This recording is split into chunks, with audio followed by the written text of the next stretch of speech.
Hello friend, सभी को मेरा नमस्कार। JPRS क्लासेस के ऑनलाइन प्लेटफॉर्म पर आप सभी का हार्दिक स्वागत है।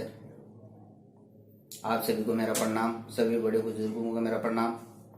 आप सभी साथियों से निवेदन है कि अभी आपको मालूम है, पहली चीज़ तो ये कि कोरोना काल चल रहा है और स्टार्टिंग में 2020 में ये मार्च में जब कोरोना काल स्टार्ट हुआ, ये एक छोटी सी बीमारी नहीं है, ये एक वैश्विक महामारी भी है जिससे आज इंडिया ही नहीं पूरे देश जूझ रहे हैं। तो सर्वप्रथम तो आपको ये है कि जो इसका जो फर्स्ट स्टेप आई थी, उससे जो इसकी जो सेकंड स्टेप वर्तमान में आप देख रहे हो, ये इससे और भी भयानक है, जिसमें आप देख पा रहे हो कि बहुत से अपने जो भारतीय नागरिक मर रहे हैं और जलाने के लिए शमशान में दाह संस्कार है, वहां भी जगह कम पड़ रही है। अब इस वर्तमान कोरोना काल की बात करें तो पहली चीज तो यह है कि अपना जो YouTube चैनल है JPRS क्लासेस, ये एक शिक्षा के लिए है, अपने कोई एक सोशल प्लेटफॉर्म इस टाइप का कोई पॉलिटिशियन बात करने के लिए नहीं है। लेकिन आपको छोटी सी एक बात, आप सब पढ़े लिखे हो, आपको छोटा सा नॉलेज होना चाहिए कि वर्तमान हमारी जो परिस्थितियां हैं वो कोरोना से डटकर मुकाबला करने की है, सावधानी रखने की है। इसके साथ साथ हमारे भारत में लोकतंत्रात्मक शासन व्यवस्था है, लेकिन वर्तमान परिप्रेक्ष्य में आप देख पा रहे हो कि जहां लोकतंत्र यानी प्रजा का तंत्र, जनता का शासन, हमारे द्वारा चुने हुए प्रतिनिधि,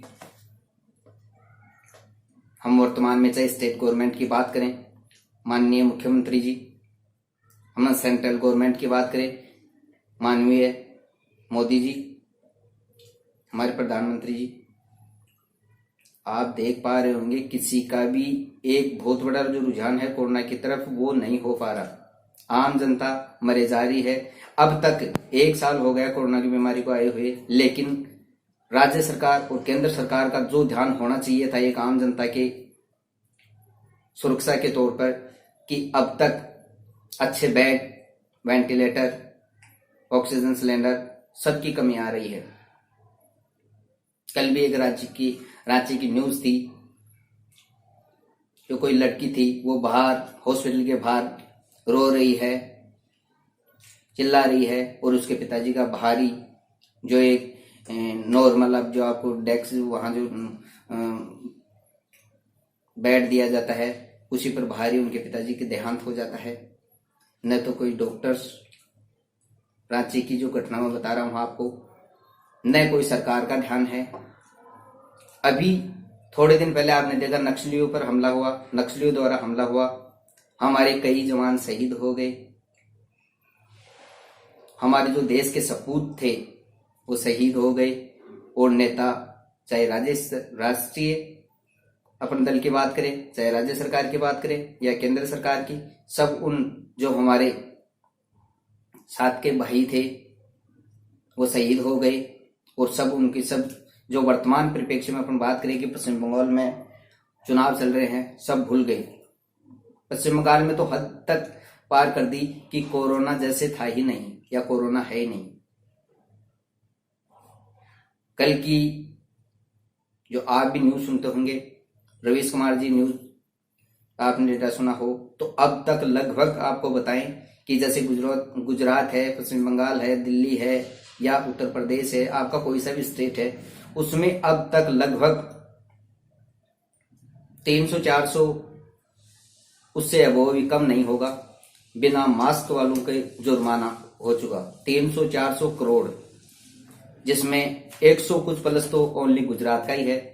और अभी उसका कल दिल्ली का देखा तो दिल्ली का रेशियो आ रहा था 2-3 दिन का, ओनली 3 करोड़ रुपए, जो यानी बिना मास्क वाले जो थे उनके ऊपर जुर्माना।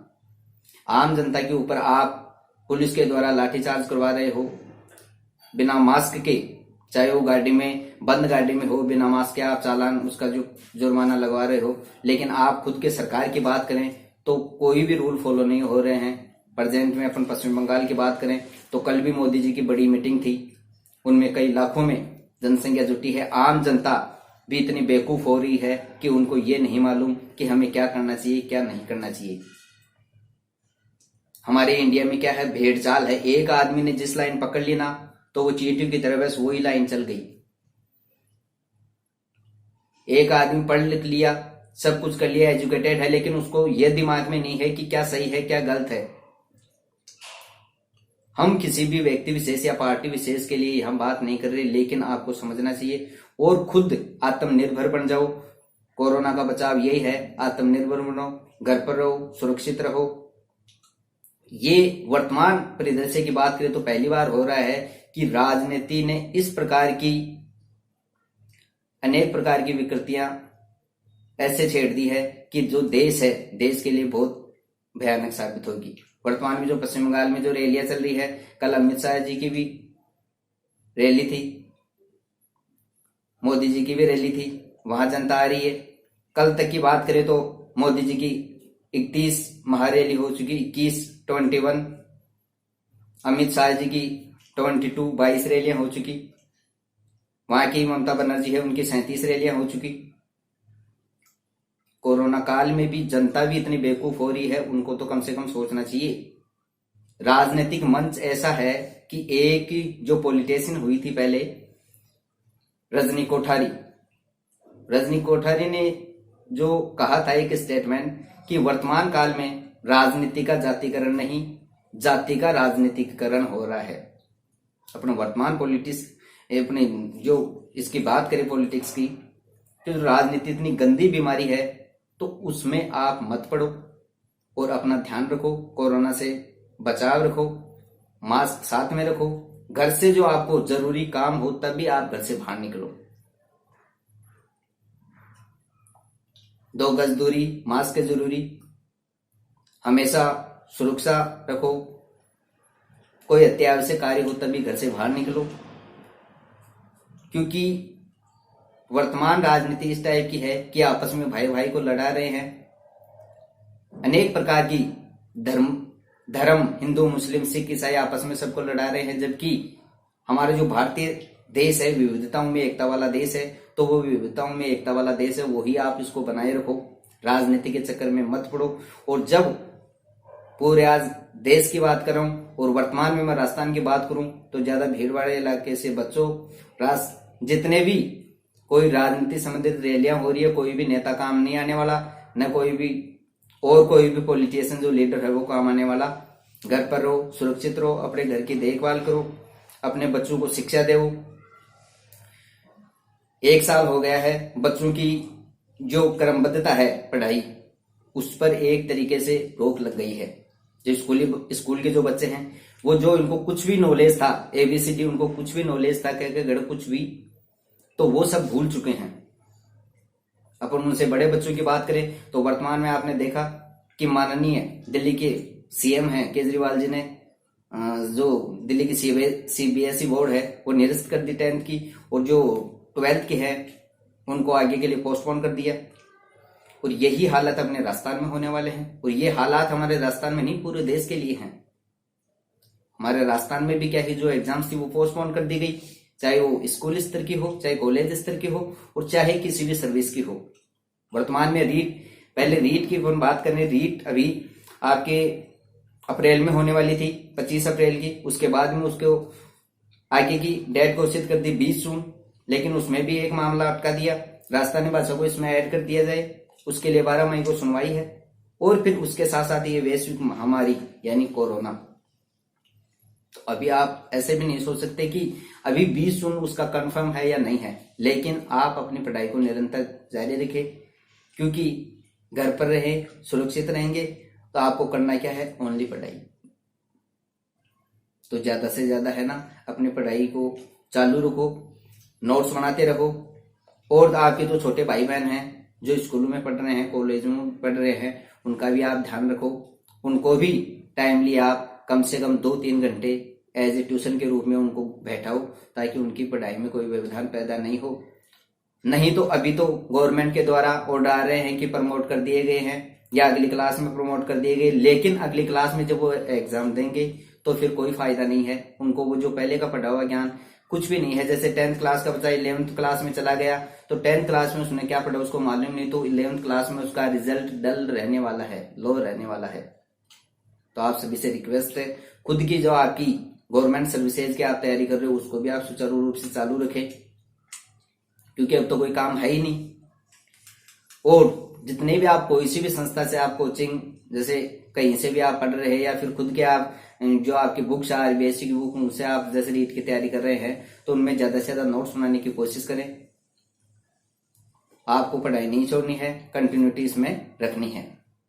तो आज का मेरा मुद्दा यही था कि जो राजनीति के जो दाव पेच है ये किसी के भी नहीं हुए, न किसी के कभी होंगे। हमारी आम जनता को समझना होगा और कोरोना से आपको बचाव करना है तो आत्मनिर्भर बनना होगा। जब आप एक चीज यही सोच लो कि इतने कोरोना महामारी के पेशेंट वहां जा रहे हैं, वेंटिलेटर की सुविधा भी नहीं है, लोग बाहर ही मर रहे हैं, 1 साल में इनसे वेंटिलेटर, ऑक्सीजन, बेड इनकी भी व्यवस्था नहीं हो सकी, तो फिर क्या करेंगे ये लोग। कितने करोड़ फंड का ये वो कर रहे हैं कि इसने देश के लिए हमने कोरोना काल में ये कर दिया। पीएम केयर फंड में कितना रुपया आ रहा है उसका कोई मालूम नहीं। हम किसी व्यक्ति विशेष या किसी पार्टी विशेष के लिए हम आलोचना नहीं कर रहे हैं, लेकिन आप आम नागरिक हो, पढ़े लिखे हो, शिक्षित बनो। शिक्षित बनने का मतलब ये है कि आप तर्क वितर्क करना भी सीखो कि क्या सही है क्या गलत है। भेड़ चाल मत चलो और अपने शिक्षा को कंटिन्यूटी हमारी शिक्षा की है जो कंटिन्यूटी बनाए रखो। अपने छोटे भाई बहनों को भी साथ में रखो और उनकी भी जो आपकी स्कूली शिक्षा है उसको भी सुचारू रूप से चलाए रखो। तो आज का मेरा टॉपिक यही था कि कोरोना में घर पर रहो, सुरक्षित रहो, 2 गज दूरी, मास्क है जरूरी। कोरोना से सुरक्षा ही आपका बचाव है।